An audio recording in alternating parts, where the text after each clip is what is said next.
All right, and we are live. Good evening po sa inyong lahat mga kaguro. And of course, welcome back to Gurong Pinoy. If you are watching us on YouTube, please don't forget to like this video.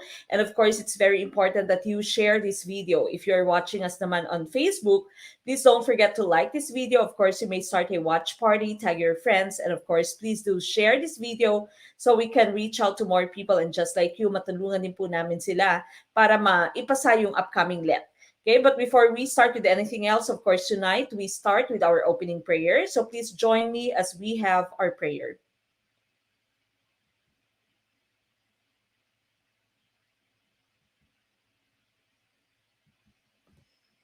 Lord God, salamat po sa oras na ito na binigay niyo muli sa amin. Sa pagkakataon, Panginoon, salamat po sa maraming mga pagpapala at proteksyon na dulot mo sa bawat isa sa amin. At Panginoon, kami po ay humihingi ng inyong paggabay muli sa amin pong gagawin sa oras pong ito.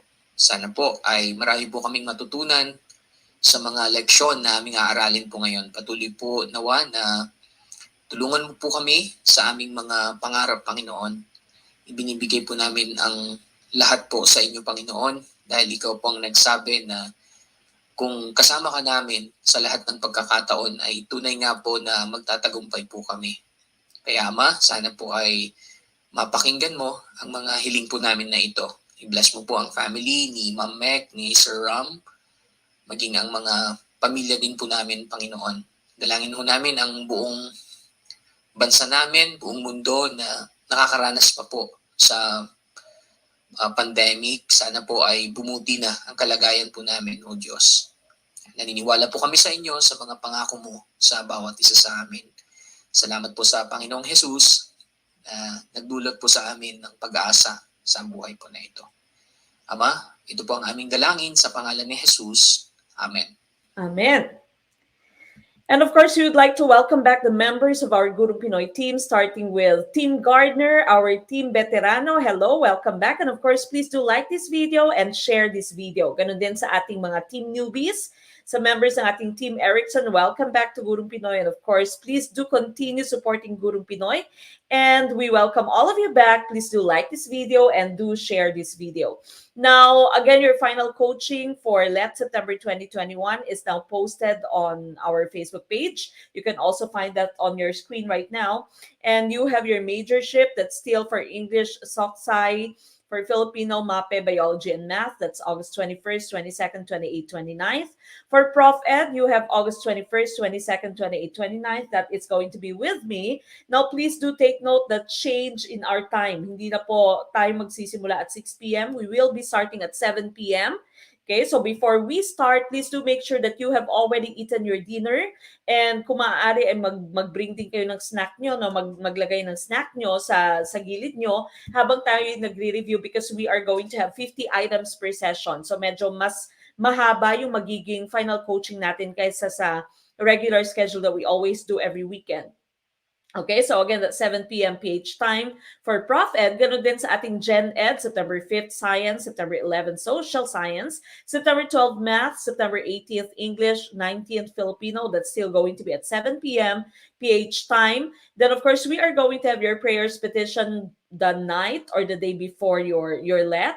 We are also going to have your pre-board. I'm going to determine when the schedule of your pre-board will be. Now, again, this is all going to be exclusive for the members of our Gurong Pinoy teams. So, if you are still not a member of any of our teams, again, magpa-member na po kayo.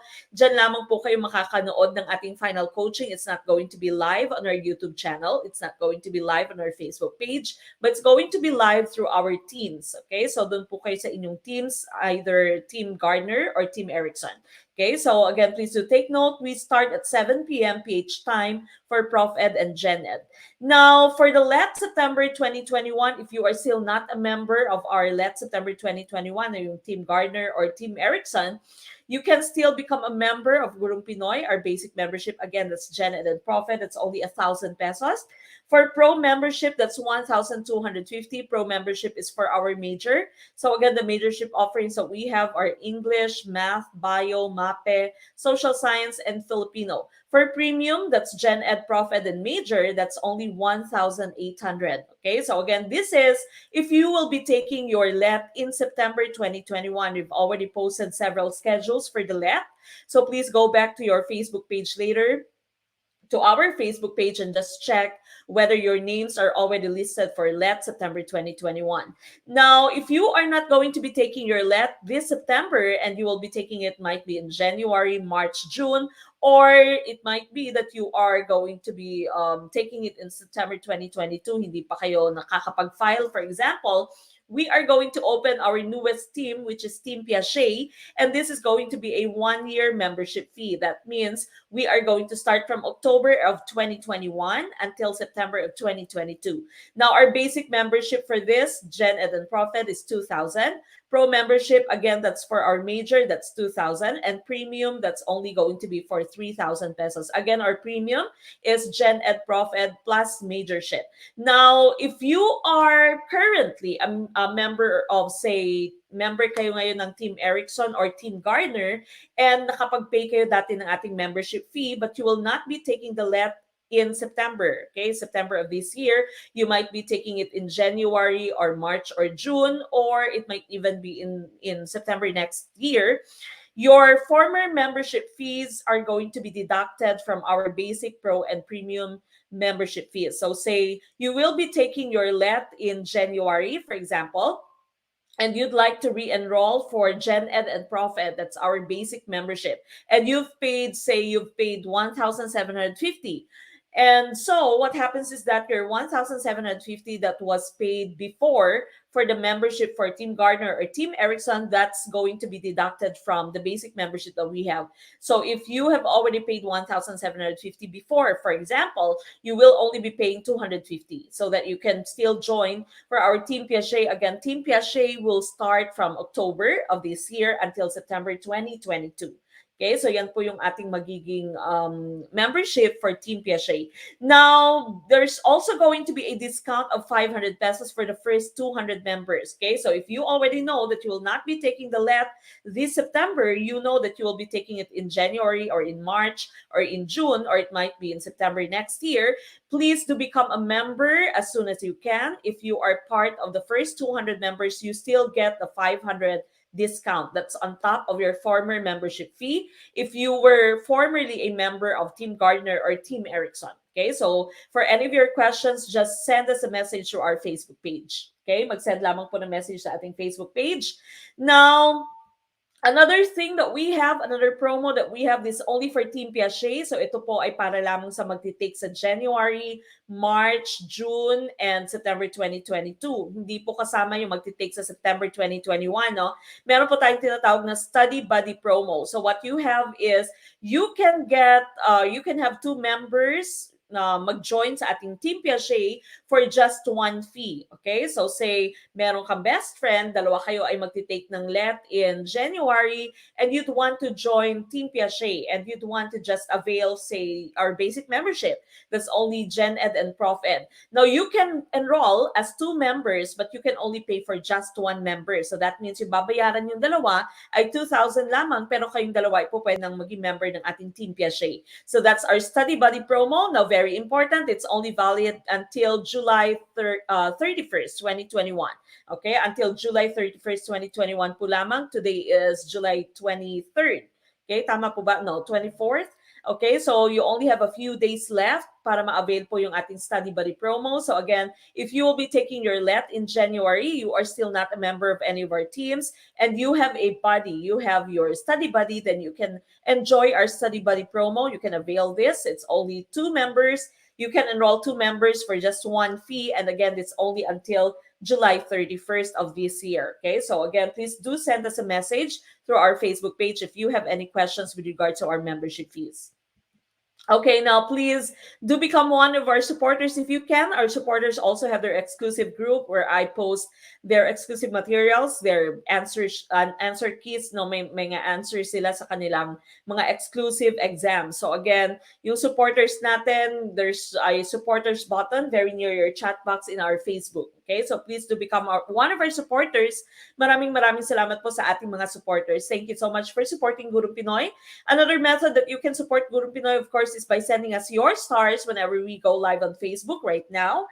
If you are watching us on Facebook, you may send us your stars. If you are watching us on YouTube, you may send us your super chat, super stickers. Maraming salamat po for all your support for Gurong Pinoy. Now, again, all these stars that we are receiving, all the funds that we are receiving from your super chat, super stickers, and from your stars, we are using this for our competitions. One example would be our Quiz Bee tournament. Again, we've just had your second qualifying round. No, now the third qualifying round will be on August 4th. That will be, again, that's on August 4th. That's 2 weeks from now.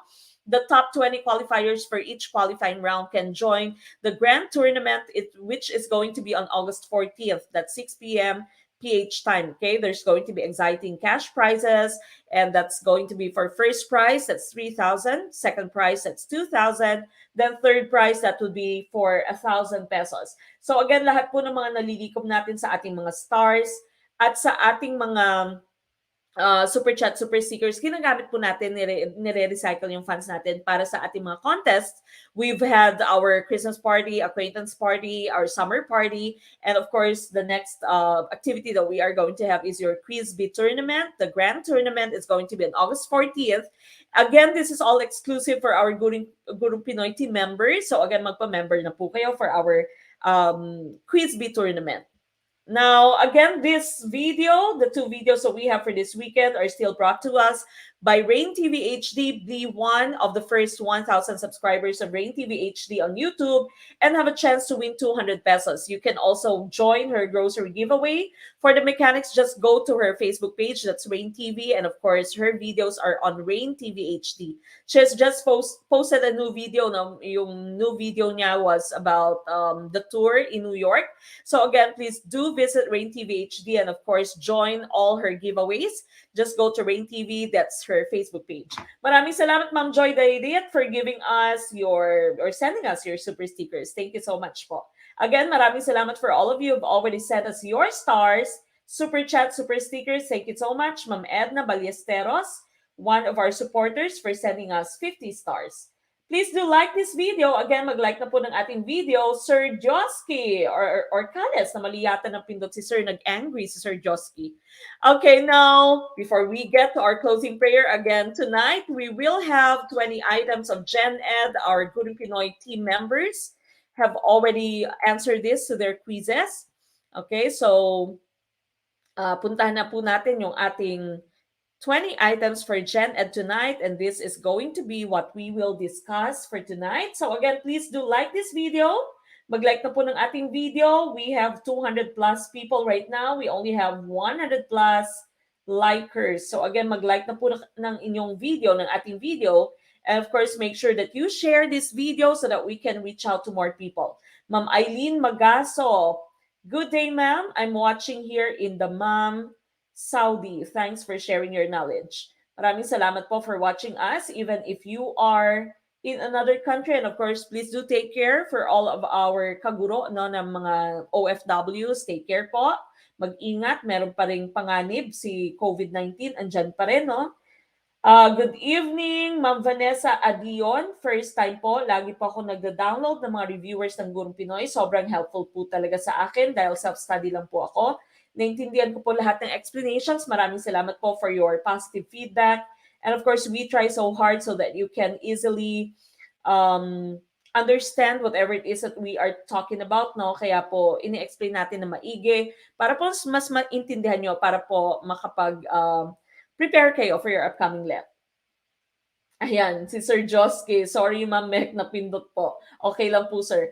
Ma'am Fag-ayang Arlene, maraming salamat po for sending us your stars. Thank you so much. Again, maraming salamat for all of you who've already shared our video. Mag-share na po ng ating video, mag-like ng ating video.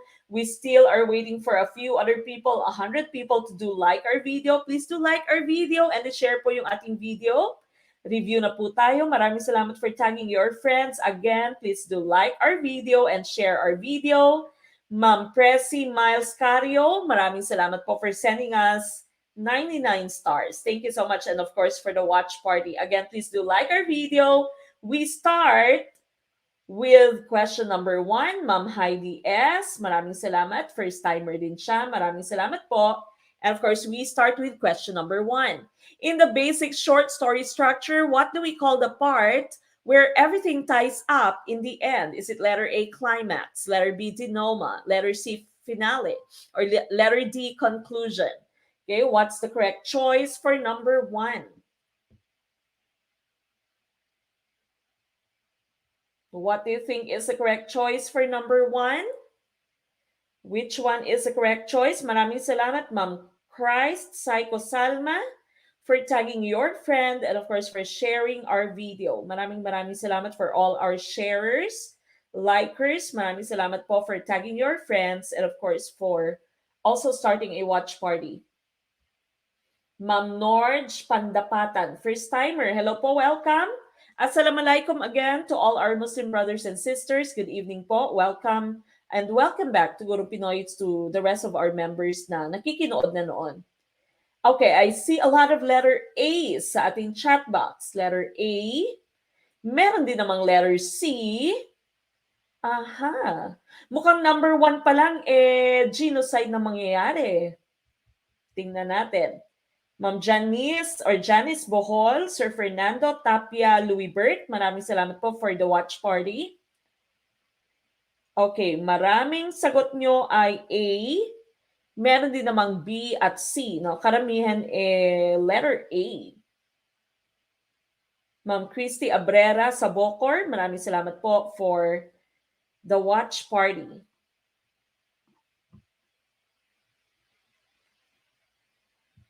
Okay, letter A, letter C, letter B. Ano kaya yung sagot sa question 1? This is part of English. Okay, going back to question 1. In the basic short story structure, what do we call the part where everything ties up in the end? Is it letter A, climax, letter B, denouement, letter C, finale, or letter D, conclusion? The correct choice is letter B, denouement. Okay, this is pronounced as denouement, and that is the correct choice for number 1. Let's take a look at the basic short story structure that we have here. Okay, so this is the diagram of your short story plot structure. So typically, your short stories would always follow this pattern. Okay, you always have the first part, which is your exposition. This is the scene. This is the part where the scene is set and the characters are introduced. Okay, so at your exposition, usually this is the introductory part of your short story.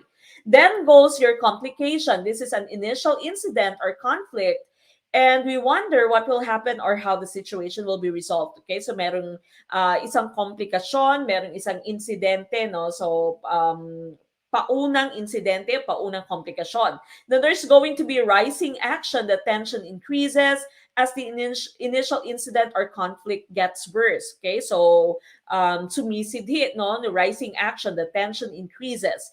Then finally, your climax. This is the moment of greatest tension when the most important event of the story occurs. Okay, so sa mga Mara Clara, ito yung nadiskubre na yung ating diary, no? Nandyan lamang sa taas ng, nandyan lamang nakapatong sa ref for several years, for 10 years, no? So yung climax ay yan na. Sobrang sidhi na ng events, sobrang grabe na nung tension, no? That's your climax. Now, your denouement, that's your falling action. The tension decreases as issues are resolved or explained. So this is what we were looking for, no? So everything ties up in the end.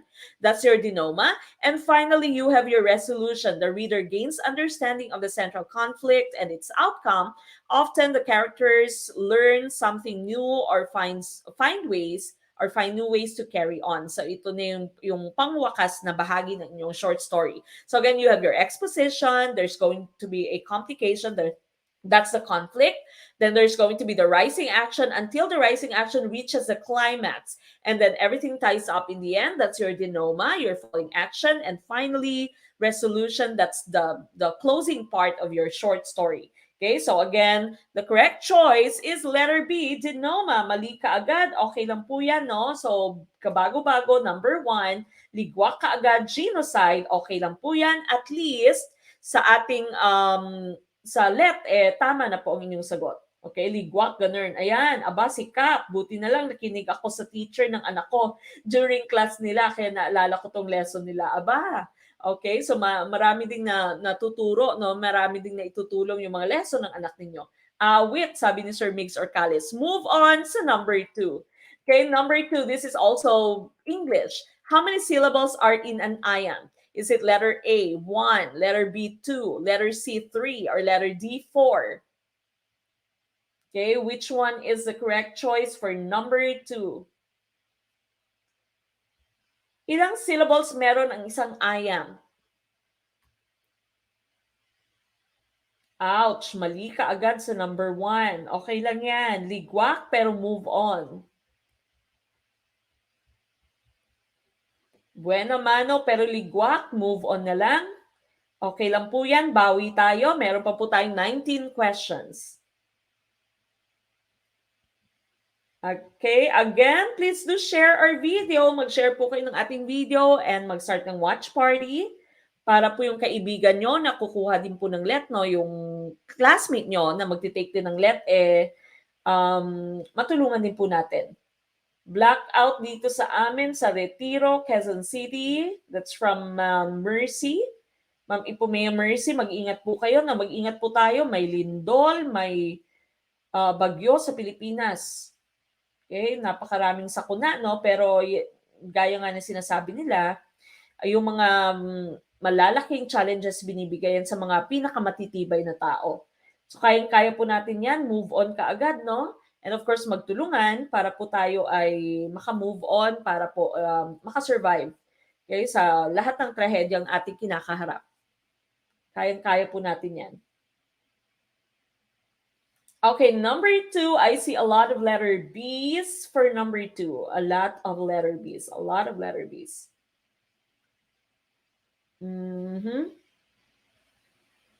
Sir Jesse Sai, Ma'am Mek, ask lang po yung post ng Gurong Pinoy about sa schedule ng second batch and third batch. Yun na yun.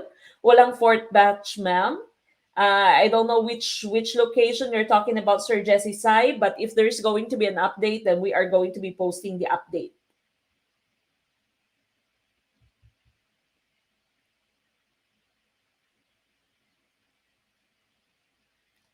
Ma'am Janeth, ayun, Ma'am Janeth Albero Palanas, new joiner. Maraming salamat po. Ma'am Flor Angeli Barrera Javier, ma'am, paano po mag-avail ng mga reviewers?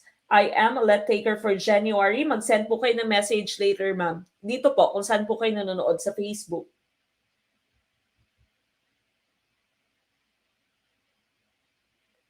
Sir Igano Kaloy, good eve, Ma'am Mek. Gusto ko makasali Team Piaget, pero hindi ko po alam kung kailan ang exam. Pero nakafile na ako last March 2020. Pwede po kayo mag-join sa Team Piaget, sir. Pag hindi nyo pa po alam kung mag-take kayo in September, because yung priority po nila for September is yung mga first-timers, no, first-time takers natin. Pag first time nyo po mag-take ng let, mas malaki po yung possibility na nandyan kayo sa September kung hindi pa po napopost yung inyong schedule. Maghintay po lamang tayo or po pwede pong tawagan natin yung PRC. And kung yung schedule nyo naman ay sa January, March, or June, po pwede po kayo mag-join sa ating Team Piaget. Okay, sa Team Piaget po, we will start by October of this year, and that's going to be until September 2022 na membership.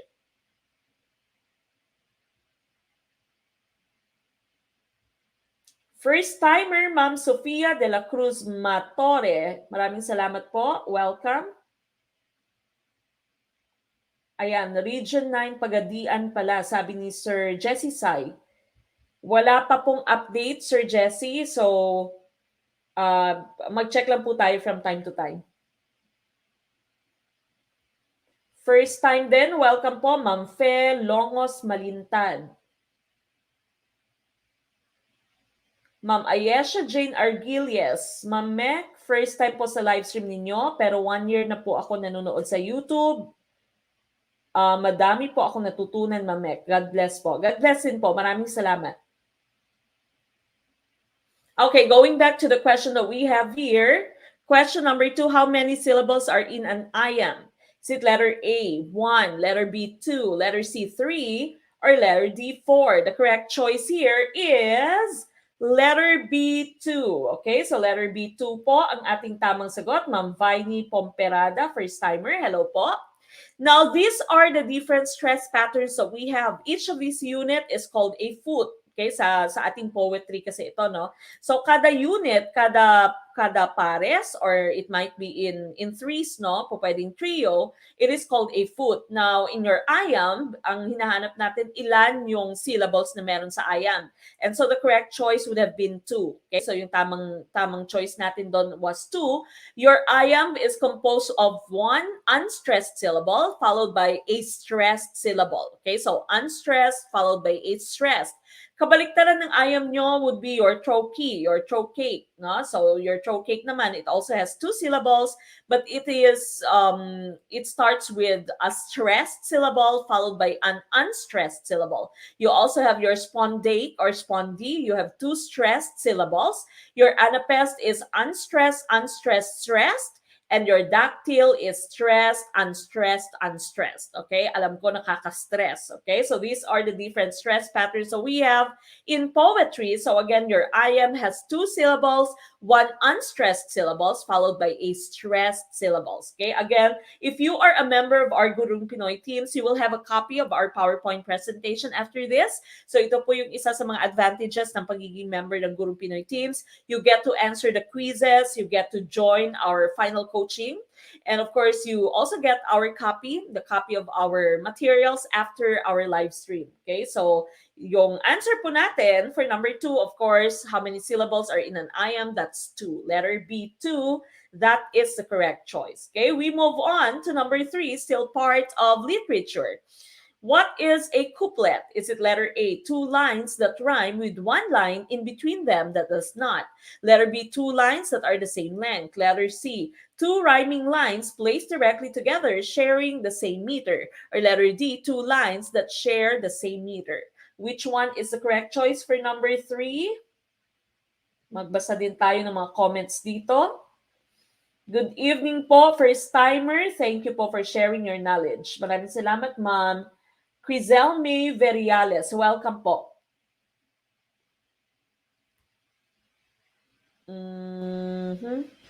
Sir Adolfo Pimentel Mari, Mamek, ask lang po. Ask ko lang, di ko po alam kung kailan ang schedule ko sa exam. Late maka-avail po ba ako sa review? Nasa Team Gardner ako ngayon. Again, if you are already a member of our Team Gardner, hintayin niyo po, Sir Adolfo Pimentel Mari, yung inyong schedule. At pag may change po sa schedule ay mag-inform po kayo later sa ating Gurong Pinoy Facebook page.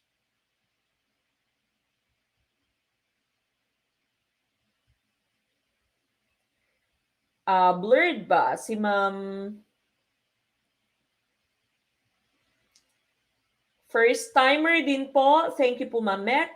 God bless po. Ganon din po sa inyo, Ma'am Honey Baby. Pag blurred po, ayan, si Ma'am Ayesha Jane Arguilias pala. I-click nyo po, Ma'am, yung 3 dots nandyan po sa YouTube, no? I-click nyo po yung 3 dots and i-change nyo po yung video quality. So, piliin nyo po yung magandang quality, pinakamataas na quality. Ma'am, paano po mag-avail? Mag-send po kayo ng message later, Ma'am Abigail, sa atin pong Facebook page. First timer, assalamualaikum po, Ma'am Nurhana Buddha Feliciano. Hello po. Ma'am Ana Victoria Cervantes, I think we've already posted a few schedules for the NCR. So, punta niyo po later sa ating Facebook page. Hanapin niyo po doon.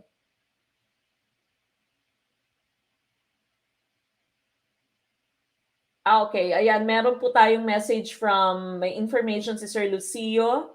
Paharito, Mamek, yung pong mga provisional teachers ng SHS ay pwede pong first batch kahit na retaker provided na mag-message sa pinakamalapit na PRC. Okay, so for any of your concerns ay mag-message lamang po kayo sa PRC, no?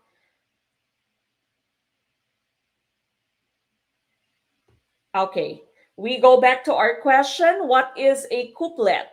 Is it letter A, two lines that rhyme with one line in between them that does not? Letter B, two lines that are the same length. Letter C, two rhyming lines placed directly together sharing the same meter. Or letter D, two lines that share the same meter. Correct choice here is letter C, two rhyming lines placed directly together sharing the same meter. That's your couplet. Okay, so this right here is your couplet, a unit of verse consisting of two lines that rhyme. Okay, so example, you have nature puts on little shows every time it rains or snows. Okay, so that's your couplet. You have two lines that are one directly under the other, and of course, they should rhyme. Okay, they would usually rhyme. That would be your couplet. So yung correct choice natin is letter C. Letter C po ang ating sagot for number 3. We move on with number 4. This is still literature. In the Odyssey, the main character Odysseus is trying to, letter A, return home to his wife and son, letter B, fight the Greek gods, letter C, discover the secret of eternal life, or letter D, conquer the world. Okay, ano ba yung pinakabuod ng Odyssey? Ma'am Maria Abigail Tinasas Rivero, welcome po. First time watching your FB Live. But I've been watching your videos on YouTube. God bless po. Maraming salamat and God bless you po, Ma'am Abigail. Maria Abigail.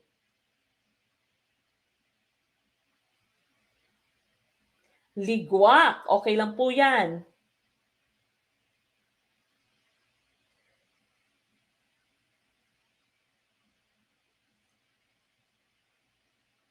Okay, number 4, I see a lot of letter A's. Letter A's. Oh, ayun daw. Sabi ni Ma'am Deborah Talingdan, lahat daw ng mga Pro V kasama sa first batch.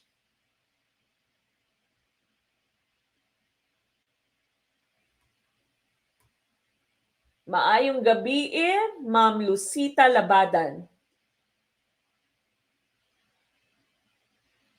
Okay, I see B's, A's. Karamihan ay letter A. Letter A. Okay, going back to question number 4. In the Odyssey, the main character, Odysseus, is trying to, is it letter A, return home to his wife and son? Letter B, fight the Greek gods? Letter C, discover the secret of eternal life? Or letter D, conquer the world? The correct choice here is, sa ating mga English majors, dapat alam nyo to, no? The correct choice is letter A, to return home to his wife and son. Okay, puntahan natin yung buod ng ating Odyssey. Odyssey, epic poem in 24 books traditionally attributed to the ancient Greek poet Homer. The poem is the story of Odysseus, king of Ithaca, who wanders for 10 years. Although the action of the poem covers only the final 6 weeks, trying to get home after the Trojan War. On his return, he is recognized only by his faithful dog and a nurse. With the help of his son Telemachus, Odysseus destroys the insistent suitors of his faithful wife Penelope and several of her maids who had fraternized with the suitors and reestablishes himself in his kingdom. Okay, so he was the king of Ithaca and he was trying to get home after the Trojan War. Okay, so that's Odyssey. Odysseus again was trying to get home to his wife and son. And so the correct choice is letter A, return home to his wife and son. Okay, yan po yung ating tamang choice for number 4. That's letter A, awit, pero move on sa mga naligwak, ganun talaga. So move on lang po tayo. We proceed with number 5. Math. Find the GCF of 15 and 35. Is it letter A, 1, letter B, 3, letter C, 5, letter D, 7? Okay, which one is the correct choice for number 5?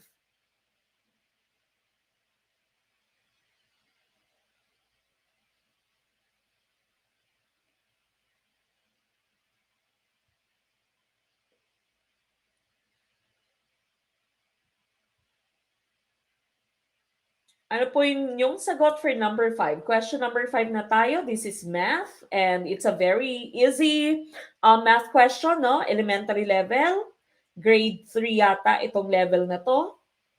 Okay, letter C. I see a lot of letter C's. Ma'am Jenny, maraming salamat for the watch party. Maraming salamat po.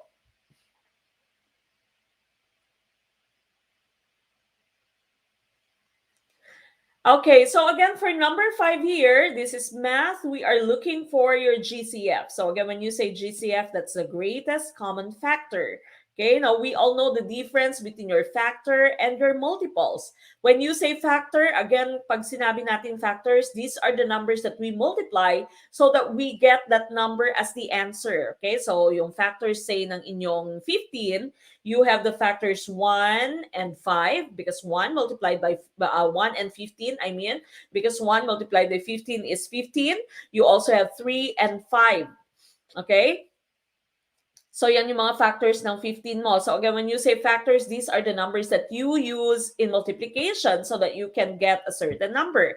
Multiples naman, of course, these are the answers whenever you multiply a certain number by the different numbers that we have. Okay, so say multiples ng 15 mo would be 15, 30, 45, 60, 75, and so on. Okay, so yan naman yung multiples. Okay, so make sure that you know the difference between your factors and your multiples.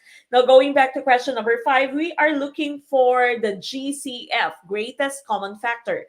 Now, since you are looking for your greatest common factor here, one hint that I can give you is that you start checking the biggest number in your choice. Okay, mag-start po kayo sa biggest numbers in yung choice, whether that number is the GCF of the given numbers 15 and 35. So what you do is you simply divide the given numbers by your choices. Okay, so again, you start with the greatest number because we are looking for the greatest common factor.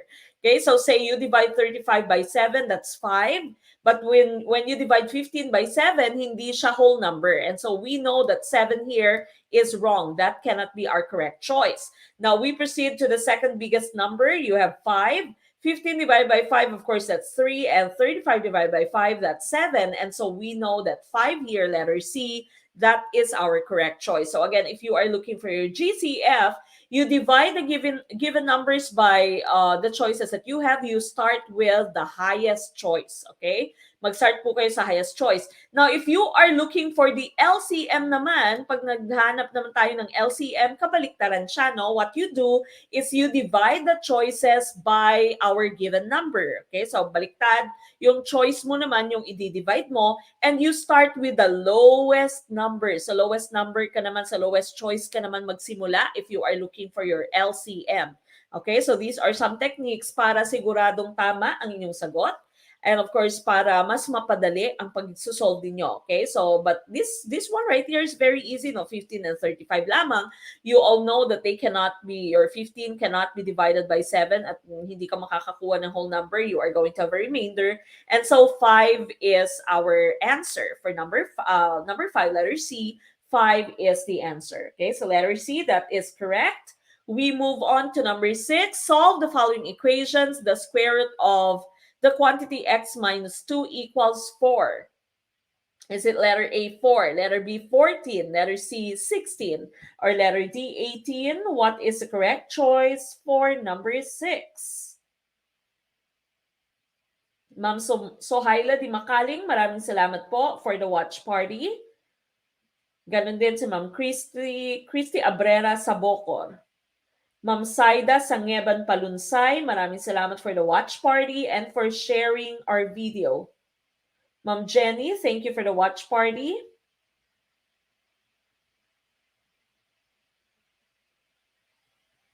Okay, what is the correct choice for number 6? Ano po ang inyong sagot for number 6?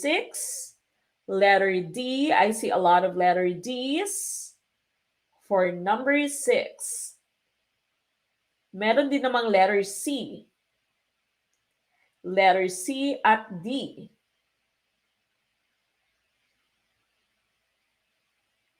Sir Nelson Ataban, sabi ni Sir Nelson, English question po sana ma'am, puro math po ba ngayong gabi? Science, meron po tayong English, the first 4 questions yata kanina ay puro English. Again, as much as possible, ay hinahalo-halo po natin yung questions because if you answer your Gen Ed no, sa actual let ninyo, yung 150 questions ay hindi po siya 30 items English, 30 items Filipino, 30 items math, hindi po. We don't know. Nung kumuha po ako ng let, marami pong math. Okay, so halo-halo, hindi po natin alam kung ano yung lalabas. The least that we can do or the most that we can do, of course, is to prepare. okay, by having our review. Okay, I see a lot of letter D's. All right, so we go back to, we go back to question number 6. Solve the following equation. The square root of x, or the square root of the quantity x minus 2 equals 4. Okay, let's go to our computation. So this is our original. Ito yung ating original na equation, no? And then of course we would like to remove the square root, and what we do is we raise both sides of our equation to the second power. Okay, so we raise both sides to the second power para po maalis natin yung square root. Okay, so we raise this part right here to the second power, or we multiply it by itself. Ganun din dito sa other side ng ating equation. And so we are left with just x minus 2. Na-remove po yung ating square root because we multiplied it by itself. And again, 4 squared, that's 4 times 4, that would give us 16. Okay, so we are left with this equation now. X minus 2 equals 16. And then, of course, you are going to add 2 to both sides of your equation para po ma-isolate natin si x. Dahil dapat yung x hinahayaan, si x ay iniiwan. No? So, iiwanan natin yung x, i-isolate natin yung x. So, what we do is we add 2 to both sides of your equation. When we do that, of course, this can be canceled. This would be equal to 0. We are left with x equals 16 plus 2. And so, the correct choice would be letter D. That's 18. Okay, letter D, 18. That is the correct choice. All right, so letter D po, 18, ang ating tamang choice for number 6. Again, if you are a member of our Gurong Pinoy teams, you don't need to copy any of this, or you take your screenshots because you are going to receive your copy after this live stream. We move on to number 7. If the sun shines 300 days in a year, approximately what percent of the days is it sunny? Is it letter A, 18%, letter B, 30%, letter C, 82%, or letter D, 100%? What's the correct choice for number 7?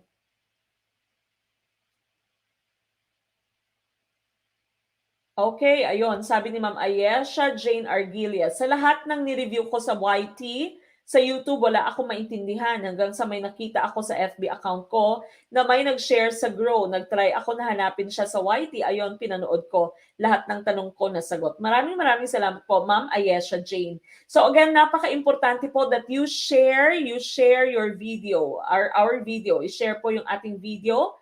Ma'am Marilyn Libelo, hi ma'am, ngayon lang po kita nasaktuhan sa live. Lagi po ako nanonood ng video nyo. Salamat po sa mga natutunan ko sa inyo. Maraming salamat po for always watching our video. And of course, napaka-importante pong i-share nyo yung ating video para kagaya po ni ma'am kanina, no? Ay ni Ma'am Ayesha, marami po tayong matulungan, marami pong makakita ng ating video. Okay? Para po mas marami tayong matulungan, i-share nyo po yung ating video. Lahat ng tanong ko nasagot ni Ma'am Mek. Detalyado talaga mag-explain si Ma'am Mek. So much appreciated po. God bless, Ma'am. At sakripisyo ng family mo po. Maraming salamat po. So math lang may value si X, sabi ni Sir Al Rashid. Oh no, what happened? Move on ka agad, Cap Emerson. So again, please do support Gurong Pinoy by sharing our video, tagging your friends who will be taking the LEP. Okay, for number 7, I see a lot of letters C's. Maraming letters C. Maraming letters C for number 7.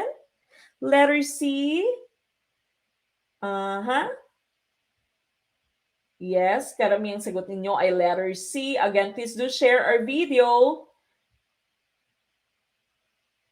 Ayan, sabi ni Ma'am Ana Victoria, letter C for number 7.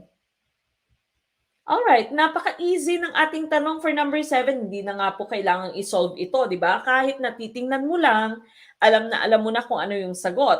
Okay, so if the sun shines 300 days in a year, approximately what percent of the days is it sunny? Remember that in a year, you have 365 days, and 365 and 1/4 days. Okay, so 365.25 days in a year. And so pag out of that 365, 300 days yung sunny, of course, we cannot say that it's 100% kasi pag 100%, dapat 365 days din siya. Hindi naman siya 18%, napakababa ng 18%, napakababa din ng 30%. So kahit na hindi mo siya isolve, alam mo na your answer should be letter C, 82%. But going back to your equation, we are looking for the percentage. Now, what percent of 365.25 is 300? And so we have blank percent times 365.25 again in math. Of here is multiply, no? So we multiply the percentage, the rate by 365.25, and is, of course, in math, that will be your equal sign. Equals 300. So what we do, of course, is we divide 300 by 365.25. Okay, so 300 divided by 365.25, that would give us 82.14%, or simply letter C, 82%. That is the correct choice for number 7. So number 7, letter C, 82% ang ating tamang sagot. Okay, so again, kahit nga hindi mo siya sinolve, kahit by just using your logic, by using your common sense, alam mo may 365 and 1/4 days in a year, 300 days yung sunny, and so yung pinakamalapit would be, approximation would tell you that it's going to be 82%. Okay, so 82%, that is the correct choice for number 7. We move on to number 8. Convert 36,098,000 to scientific notation. Is it letter A, 3.6 times 10 raised to the 7th power? Letter B, 3.6098 times 10 raised to the negative 7th power? Letter C, 3.6098 times 10 raised to the 7th power? Or letter D, 36,098 raised to the, multiplied by 10 raised to the 2nd power? Okay, what's the correct choice for number 8? Math pa rin tayo. Ayun, masayang-masaya si Ma'am Christy sa Bocor. Tama siya. Congratulations. Sa mga naligwak, okay lang po yun, no? Move on lang kaagad. Ma'am Lalin Berial, welcome po. Hi, Mamet. First time po from Albay. Thank you. Ay, Mr. Yun. Sabi niya, thank you, Mr. Katapang sa pagtag. Okay, so tagging your friends, and of course, sharing our video. Napakalaking tulong po yan, hindi lamang po sa Gurong Pinoy. Ganon din po sa inyong friends, ganon din po sa inyong mga kaklase. Okay, so wag pong maging madamot, i-share po yung Gurong Pinoy.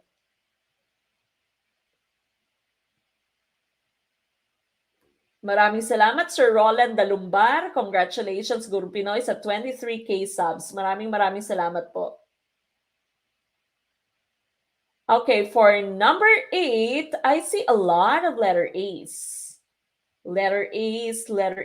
Maraming letter A's.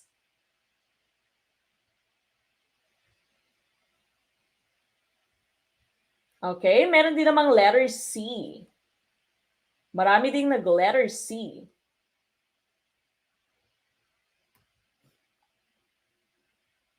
Maraming salamat for tagging your friends. Ma'am Jerilyn Punay Kamay. Maraming salamat po.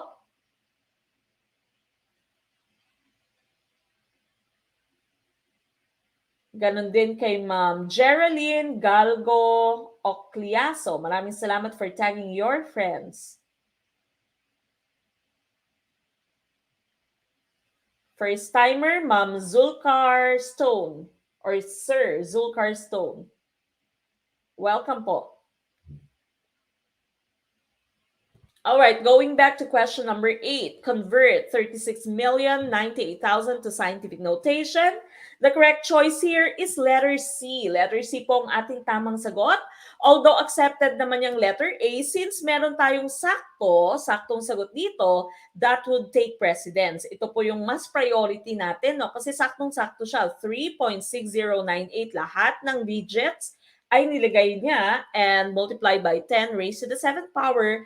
That would be the best choice. Hindi po letter A, although accepted naman letter A natin, no? Hindi letter B because this is negative.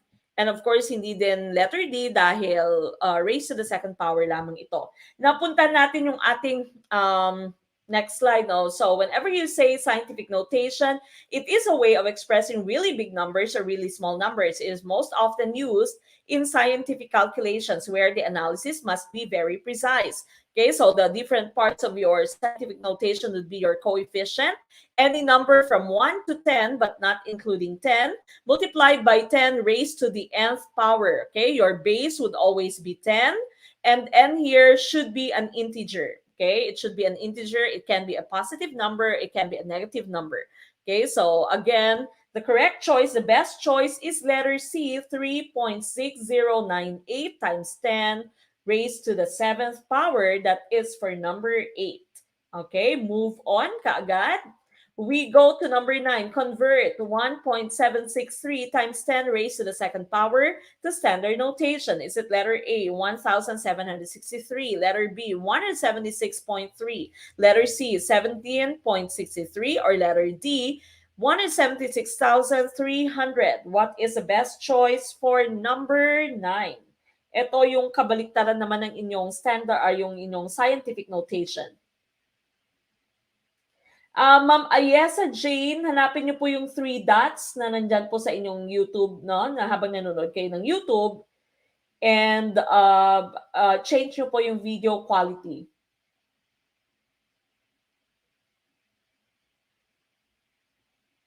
Aba, may hugot pa si ma'am. O, panoorin ko ulit to sa YT, ma'am Mac. Blurred talaga. CP ko ata may problema kasi sinunod ko po instruction nyo, wala pa rin. Ang hard to get nito, parang ako. Aba?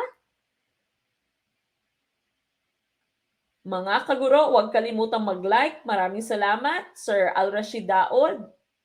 Sir Jeril Azul Acid, maraming salamat po for tagging your friends. Thank you. Again, maraming salamat sa pag-tag ng inyong friends. Pinaka-importante, i-share po yung ating video para po meron tayong mas marami pang makilala, no? Mas marami pang matutunan.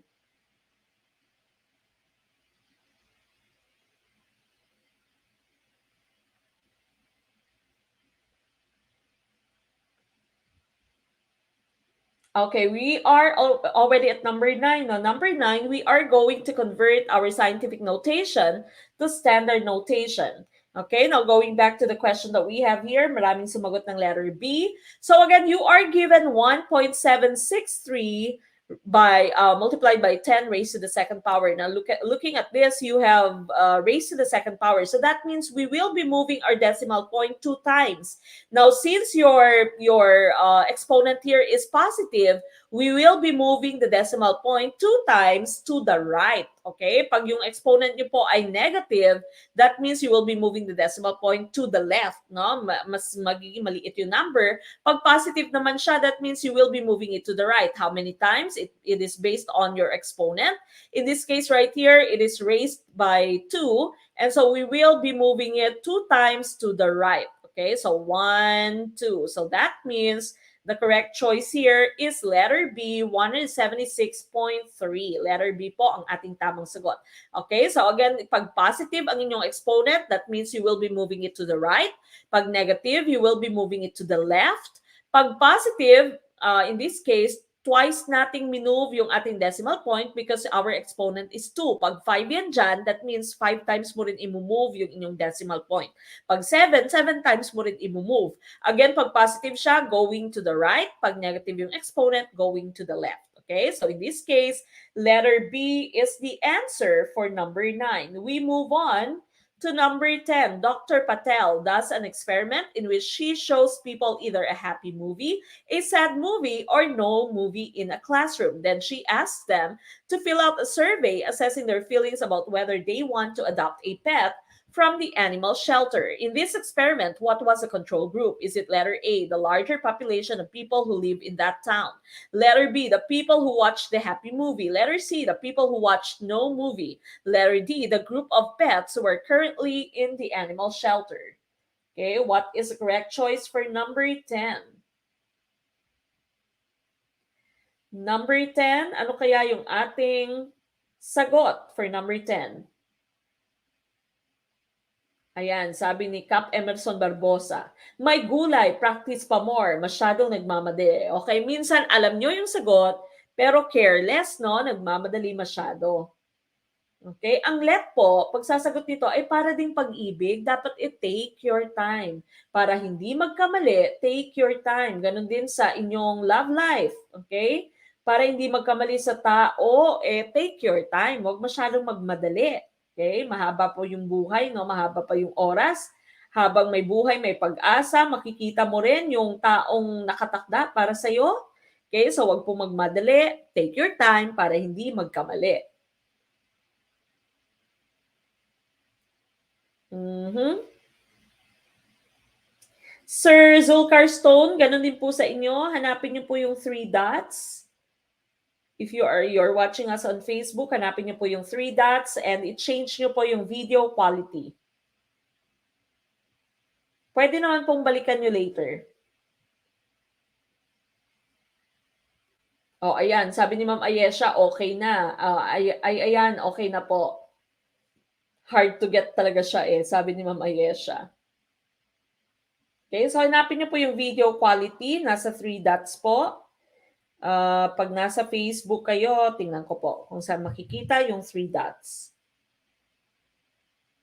Ayun, nasa taas po yung three dots, sir. Tapos i-change nyo po, change video quality. I-change nyo po sa pinaka mataas na video quality.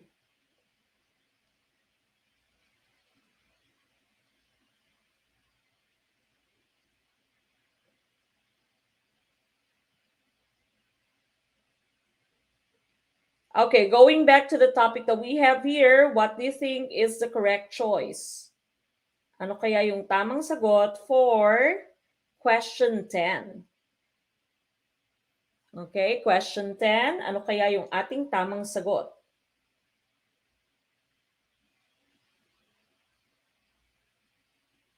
Mhm.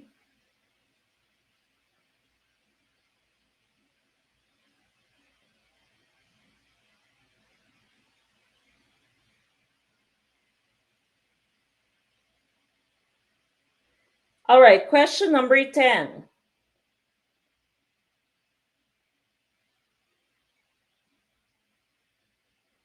Question number 10, Dr. Patel does an experiment in which she shows people either a happy movie, or sad movie, or no movie in a classroom. Then she asks them to fill out a survey assessing their feelings about whether they want to adopt a pet from the animal shelter.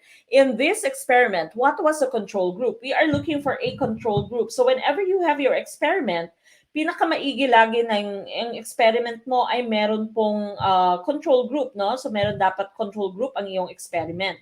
Now, in your experiment, you'd always have two groups, your control and your control and your experimental group. Yung experimental group mo, sila yung nagre-receive ng treatment. Sila mismo yung ginagamit mo sa iyong experiment. Your control group, on the other hand, wala po silang nare-receive na treatment. No? They're only there as basis for comparison. Basis for comparison lamang yung control group. And so here, the correct choice would be letter C, the people who watch no movie. Sila yung hindi nagre-receive ng treatment. Remember yung treatment mo dito, either happy movie, sad movie, or no movie in a classroom. Ito yung no movie mo, ito yung control group mo. Hindi sila nag-receive ng kahit na anong treatment, wala silang movie na pinanood. Okay, so letter C, no movie, or the people who watch no movie, that is the correct choice for number 10. Letter C po, hindi po yung group of pets. Wala pong kinalaman yung pets dito. Hindi din po yung larger population of people who lived in the town.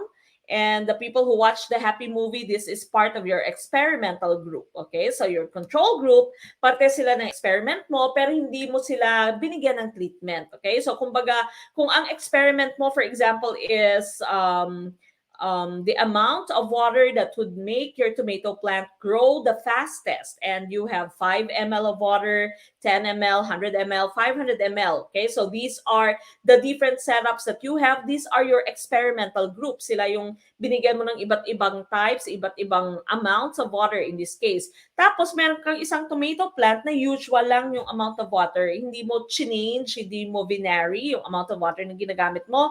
And so wala siyang na-receive na treatment, no? Kumbaga hindi talaga siya parte ng pinaka-experiment mo. Andyan lamang siya as basis for comparison. Basis siya for comparison. And so here, letter C, is the choice. Okay, so letter C, hindi po letter D. Ayon, move on. Sir Adrian Taberna, ligwak, ganon. Okay? So, again, for number 10, letter C po ang ating sagot. Number 11, a scientist is running a test of her hypothesis. Which step of the scientific method is she executing? Is it letter A, analysis, letter B, conclusion, letter C, experiment, or letter D, observation?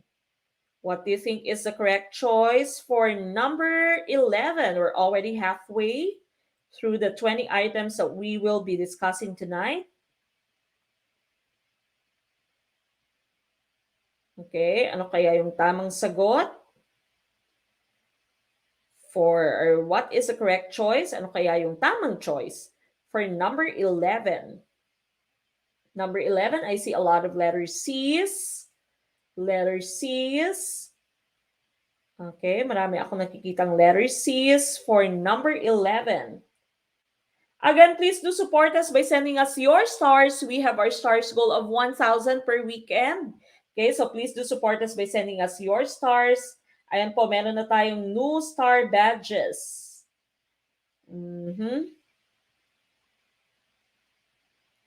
The more stars you send during the week, the higher the level of badge you'll earn.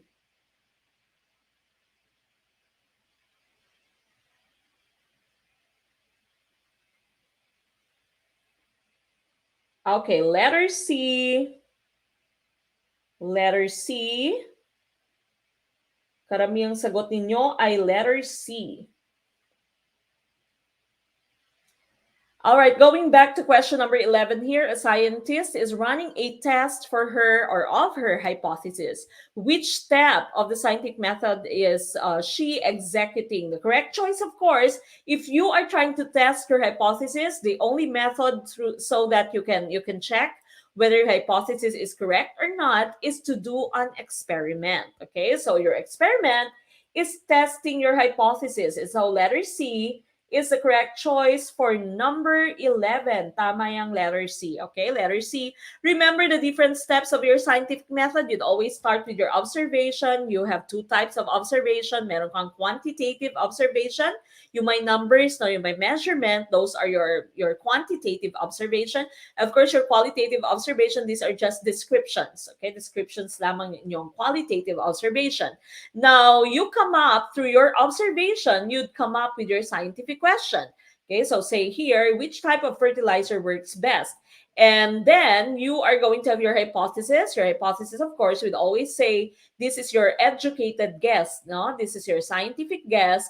This is a guess that you can come up with using research, using observation then. Okay, so for example, in this case here, her hypothesis is that plants grown with fertilizer A will grow the fastest. Now, so that your hypothesis can be checked, so that you'll know whether your hypothesis is correct or not, you do your experimentation.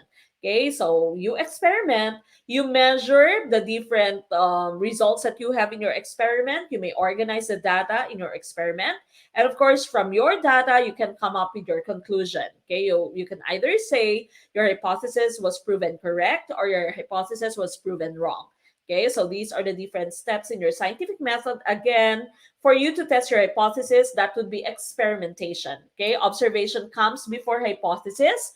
Your analysis would already come after your experiment. You analyze your data. Then, of course, after analyzing the data that you have, you can come up with your conclusion. Okay, so letter C for number 11. We move on to number 12. Okay, this is very easy. What does the acronym STEM stand for? Is it letter A, science, technology, engineering, and math? Letter B, science, teaching, engineering, and math. Letter C, study, technology, engineering, and master. Letter D, study, teach, education, and master. Alam na alam nyo to, especially if meron kayong mga anak na nasa senior high school or pag kayo ay nasa senior high school nagtuturo. No? Alam nyo to. Awit, move on, sabi ni Sir Rolando Martin sa number 11. Okay, okay lang po yan. Importante ay natuto tayo. Para sa let, alam mo na kung ano ang inyong sagot.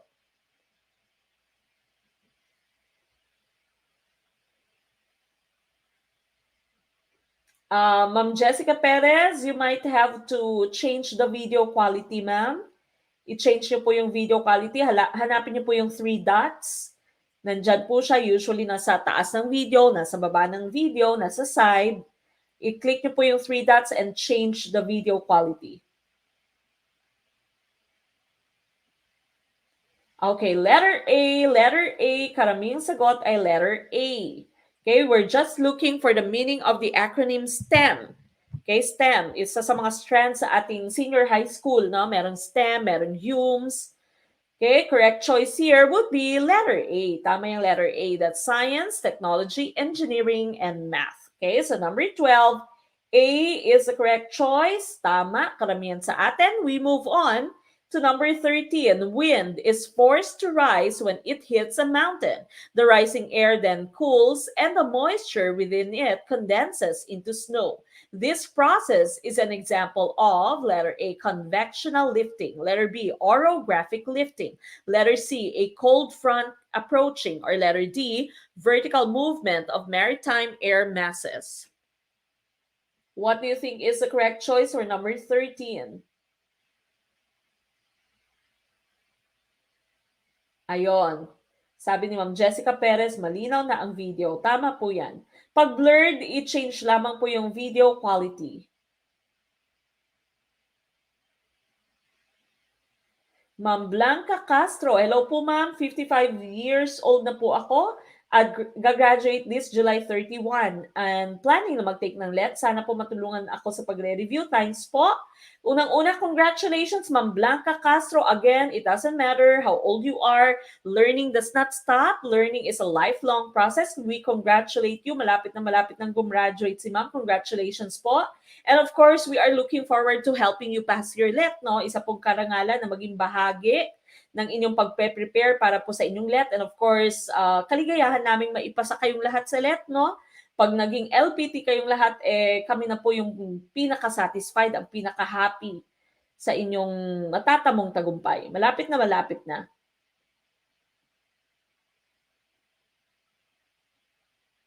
Aba, may pa-instruction si Cap Emerson. Click the video, click the three vertical dots found at the upper right. Choose quality, choose 360p or 720p. Ayan, congratulations Ma'am Blanca coming from your Gurong Pinoy family. Ayan, nakaka-inspire po kayo Ma'am Castro. Sabi ni Ma'am Maria Carla Fuwaso. Ma'am Jenaline Beatriz says, wow, congratulations, Ma'am Blanca. So, sabi ni Gurong Pinoy, mag-message lamang po kayo sa ating page later para po sa ating detalye. Okay, so again, for number 13 here, I see a lot of letter Bs, no? Malamang yung mga letter Bs, ito yung mga nanood ng last weekend natin na live stream. Wind is forced to rise when it hits a mountain. We've talked about this last weekend, no? Last Gen Ed natin na discussion last Saturday. The rising air then cools and the moisture within it condenses into snow. This process is an example of its letter B, orographic lifting. Remember from last weekend's live stream, we said orographic. Yung orographic lifting mo, this would happen whenever your air mass would bump into a mountain. Okay, so may mountain, may hill, na bump yung inyong air mass ay nauntog sa iyong mountain or sa inyong hill at saka tatalbog siya, no? Aakyat yung inyong air mass. So that's what you call orographic lifting. Orographic po yung tawag dito. Hindi po siya convectional lifting. Convection happens within the surface, no? under the earth or inside the earth. And this is what makes your hot magma rise up and it makes a new crust sa ating earth surface. A cold front approaching, it's not a cold front, it's also not vertical movement of maritime air masses. The correct choice would be orographic lifting because this is orographic. What is being described here is orographic lifting. Okay, so this again happens when air or wind rises up when it hits a mountain or a hill. Okay, so that's orographic lifting. That would be letter B for number 13. Okay, number 14. Which statement correctly describes a front? Is it letter A? They occur when air masses move in opposite directions. Letter B, it is the contact zone between two different air masses. Letter C, it is the contact zone between two similar air masses. Or letter D, they are only able to create thunderstorms. Okay, which right here is the correct description of a front. You'd always hear this whenever you are watching your weather prediction, no, yung weather channel mo. For example, si Kuya Kim, lagi nasasabi cold front, there is a front. Okay, so what do you think is the correct choice for number 14? Which one describes a front?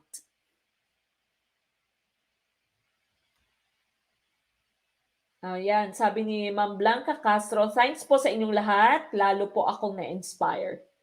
Okay, so congratulations po again, Ma'am Blanca Castro. Malapit nang gagraduate si Ma'am, and of course, magti-take na siya ng NEP.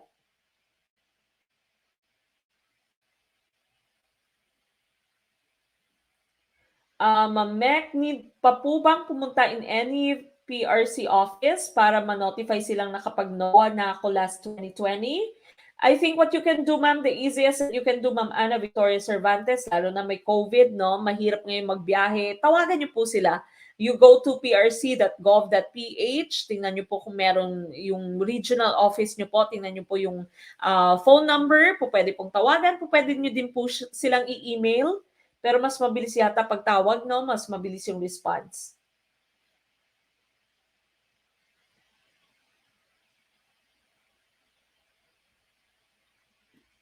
Watching from Cebu, maayong gabi Ma'am Aishi Teru. Learn as one PH. Okay, letter B. Karamihang sagot ninyo ay letter B.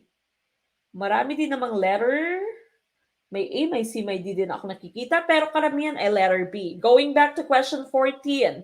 Which statement correctly describes a front? Correct choice is letter B. It is a contact zone between two different air masses. That's a front. Okay, so that's a front.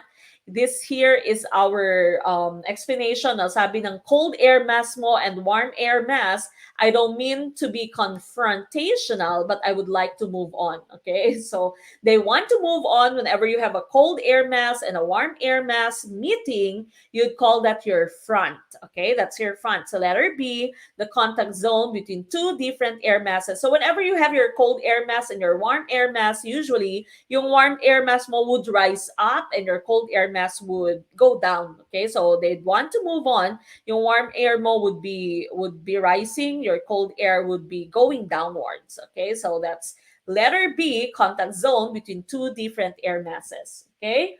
We move on to number 15. Alin sa mga sumusunod ang hindi epiko ng Bisaya? Is it letter A, lagda, letter B, hinilawod, letter C, bidasari, or letter D, maragtas?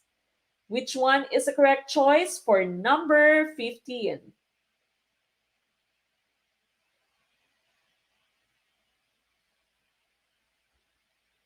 Yan, sabi ni Ma'am Ayesha Jane Argilias, hindi na po ako nagbili ng book, Ma'am Mek. Content na po ako sa live stream niyo po. Lahat kasi ng tanong ko, ma'am, nababanggit niyo na po. Maraming salamat, Ma'am Ayesha.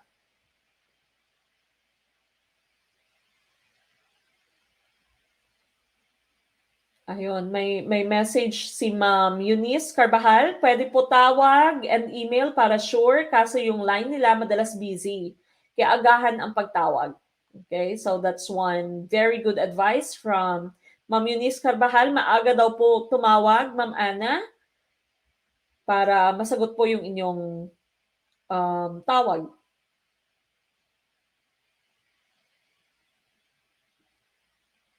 Sir Omar Bin Katab ng busy sa work, no? Habol daw si Sir Omar Bin. Welcome back po. Okay, 15. Ano ang inyong choice for number 15? Alin sa mga sumusunod? Ang hindi epiko ng Bisaya, lagda, hinilawod, bidasari, or maragtas? Okay. The correct choice, of course, here would be letter C. Bidasari po ang hindi epiko ng Bisaya, no? Bidasari would be part of, nandun na sa Moro-Moro na part, no? Sa Mindanao na part ng Bidasari. Okay, so Lagda, Hinilawod at Maragtas, lahat po ito ay epiko ng Bisaya. Letter C po ang ating hinahanap, hindi epiko ng Bisaya. Letter C, Bidasari, Mindanao na siya. Now, Bidasari here, bagamat laganap sa Kamuruhan, ay hindi katha ng mga Moro. Ito ay hiram sa Malay. Ang original na Bidasari ay nasusulat sa wikang Malay. Okay? Nasulat talaga siya sa wikang Malay.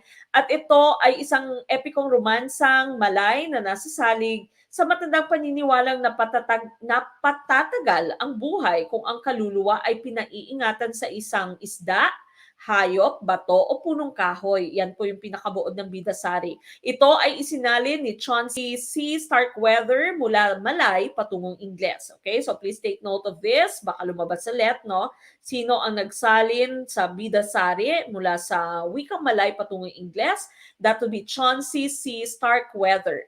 Puntahan naman natin yung iba nating choices, no? So Lagda ay katipunan ng mga salaysay at pangyayaring nagpapakilala ng mabuting panunungkulan sa pamahalaan. Kasama sa Lagda ang balitang kodigo ni Kalanchaw. Okay, so Lagda, panuntunan siya kung paano ka manunungkulan sa inyong pamahalaan. Parte siya ng epiko ng mga Bisaya.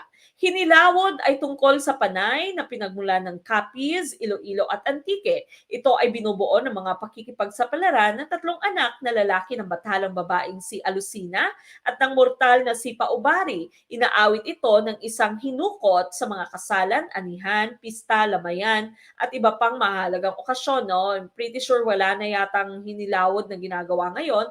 I'm not sure kung sino mga taga Capiz, Iloilo, or Capiz, Iloilo, Antique dito, kung meron pang inaawit na hinilawod during anihan, pista, lamayan, no? But it is also part of the epics of the Bisaya. And of course, the last choice, so we have Maragtas. Ang Maragtas ay hinggil sa 10 datong Malay na tumakas sa kalupitan ng Sultang Makatunaw ng Borneo at sama-samang nakarating sa Panay. Ang pulong ito'y binili nila sa Haring Agta na si Marikudo. Ito naman yung kwento ni Marikudo at ni Maniwantiwan. Ito yung barter of Panay. Kung paano binili yung Panay ng mga Malay, no, galing sa mga ati, sa mga ita, yung tinatawag na agta dito. Okay, so that's Maragtas. So again, the choice that we were looking for, hindi parte ng epikong Bisaya, would be Bidasari. Bidasari, Mindanao na siya. Okay, we move on to number 16, still Filipino. Unti-unti niyang natalos ang kahalagahan ng pag-aaral na makita niyang walang hanap buhay ang walang pinag-aralan.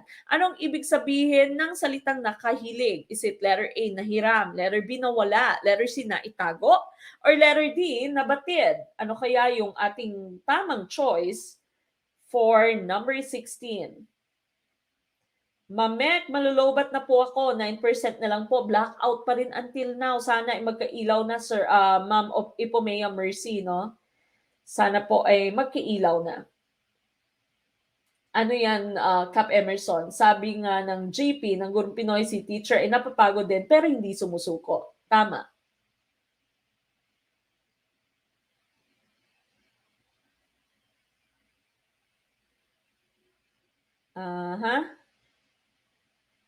Sir Malvin Pimentel, hello po Mamek, may list na po ba ng mga second and third batch na examinees? Saang region po kayo, Sir Malvin?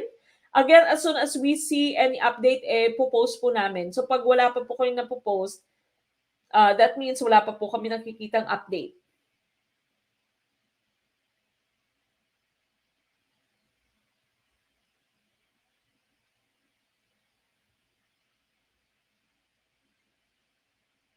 Okay, number 16, letter D, karamihang choice. Okay, and letter D here is the correct choice. Nabatid is the correct choice, no? So nabatid niya ang kahalagahan ng pag-aaral na makita niyang walang hanap buhay ang walang pinag-aralan. Tama nga naman, no? Pag wala kang masyadong pinag-aralan ay hindi ka makakakita ng magandang hanap buhay, no? Pero sa panahon ngayon, kahit diskarte na lamang, no, marami din namang yumayaman dahil sa diskarte, kahit hindi nakapagtapos. But of course, as Filipinos kasi, as Asians, napaka-importante sa atin ng education. And so letter D here, na batid, is the correct choice for number 16. Okay, we move on. Number 17, mahigpit na ipinagbabawal ang pagmamanipula sa mga patlang ng Meralco. Is it letter A, makina, letter B, kontador, letter C, mekanismo, or letter D, metro? Okay, napapanahon, Ma'am Ipimea Mercy, no? Blackout. Ang atin namang 17 ay tungkol sa Meralco. Discarding malupit, sabi ni Sir Aladdin Calot. Well, yung iba diskarte lang, no? O, kahit may pinag-aralan, hirap pa rin, sabi ni Sir Kinechi. Yan, sabi ni Sir Rolando Martin, Mamek, okay lang magkamali ngayon. Para sa actually, lutong-luto na po kami, ma'am. Salamat po. Awit, move on. Okay lang magkamali. Okay lang yan, di pa naman let.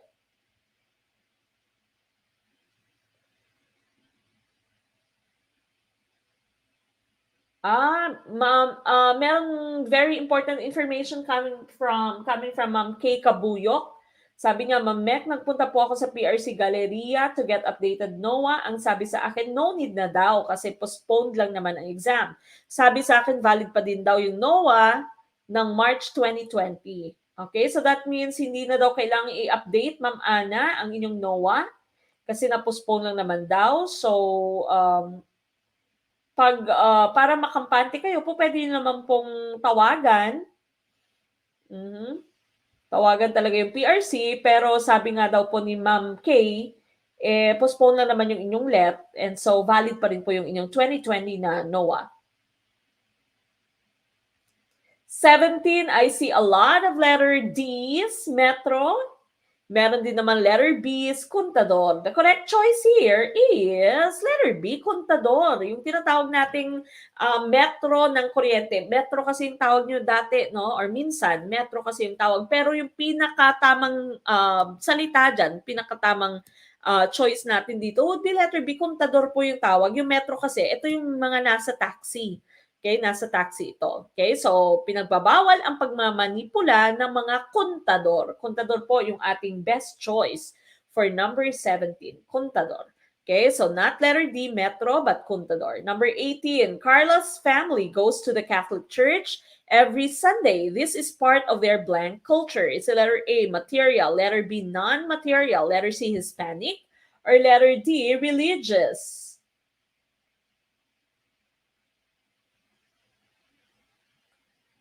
Yan, naghahaha na lang sila sa kanilang kontador.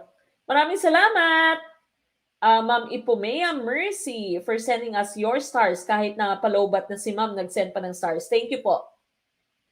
No need to update ang NOAA, sabi ni Sir Renz Fernandez, unless nagpa-transfer po ng place ng exam.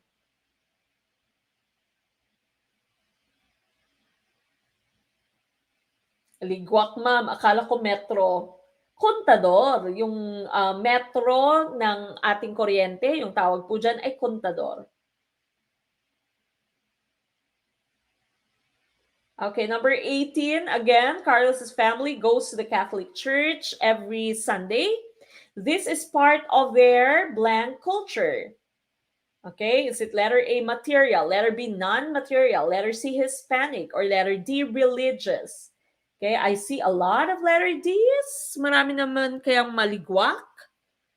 Marami na naman kayang ligwakers.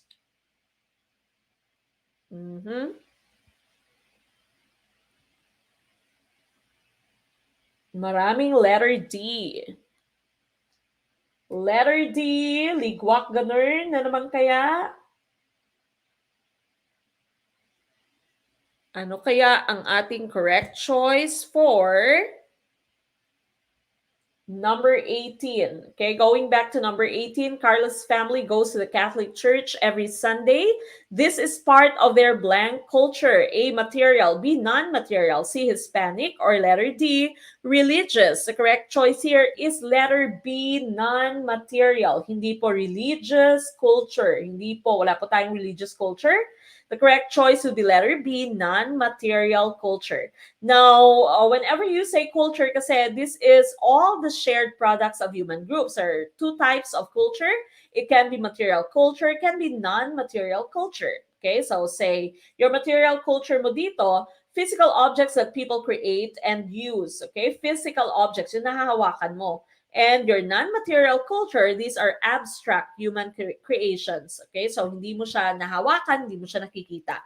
Examples of your material culture will be automobiles, books, buildings, clothing, computers, and cooking.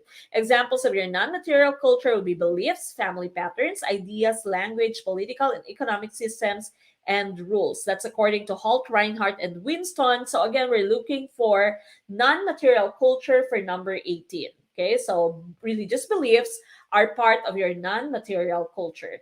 We proceed to number 19. Which of the following is an example of material culture? Is it letter A, religious beliefs, letter B, rules, letter C, an idea, or letter D, money? O, tama na kayo dapat dito. Kakadiscuss lang natin. Dapat tama na ang sagot. Ma'am Lalin Berial, Ma'am Mek, makaka-exam po ba pag nawala yung resibo? I think okay lang basta may NOA kayo, ma'am. Yung importante sa pag-exam, dapat meron kang NOA.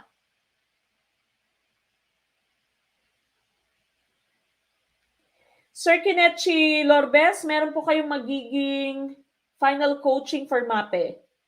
So, balikan nyo po yung inyong Google Classroom. Yung final coaching nyo po for your majorship would be posted in your Google Classroom.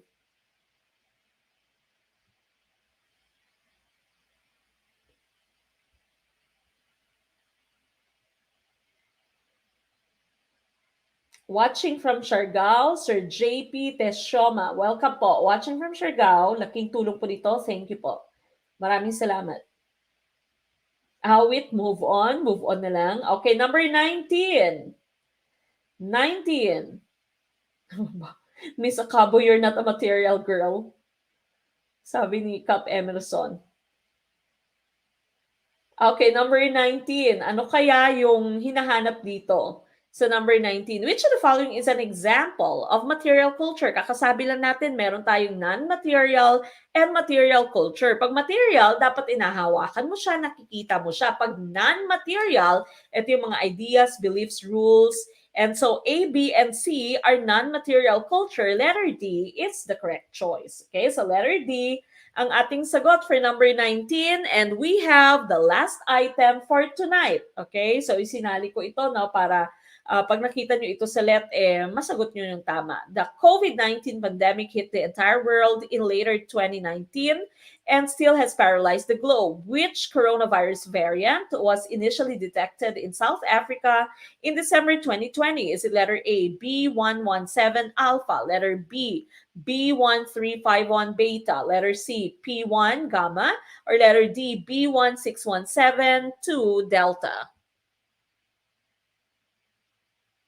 Ma'am Lalin Berial, I think okay lang naman po, no? Kasi meron naman kayong NOA. Ito yung notice of appointment. Pero just for the sake of your peace of mind po, itawagan niyo po sila, inform niyo po sila. Ma'am Leonor Gumela, Ma'am Mek, ask ko lang po, paano po mag-avail ng final coaching? Again, our final coaching would only be exclusive for our Guru Pinoy team members. So again, magpa-member po kayo sa ating Guru Pinoy, no? So mag-send lamang po kayo ng message after this live stream sa ating Facebook page para po masagot ang inyong tanong. Okay, may A, may D. Karamihang nagsagot ay letter D, Delta, dahil ito yung pinaka popular ngayon, no? Pinaka palagi naririnig sa news ngayon yung Delta variant. Okay, ito yung pinakabagong variant. Yan, sabi ni Sir JV Zabala, I think ang Delta ay sa India. Karamihan nag-letter D, Delta.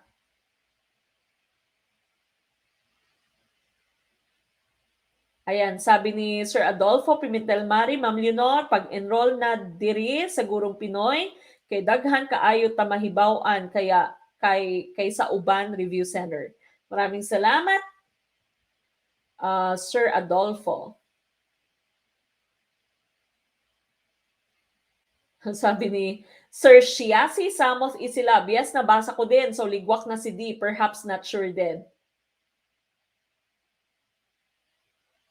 Ma'am Ayesa Jane Argilias, meron po tayong Google Classroom. Although wala po kayong lecture, meron po nag-apply, hindi pa rin po nagpapasa ng kanyang sample video. So, hinihintay pa rin po namin. Although wala po kayong discussant, no? Wala po kayong discussion for TLE Major. Marami po tayong materials. And meron yata silang group chat. Please talk with Cap Emerson Barbosa. Nandyan din po siya sa YouTube, sa Team YouTube ngayon para po ma-add niya kayo sa kanilang group chat. Marami po kaming freebies for TLE. So, chika po kayo ni Cap Emerson.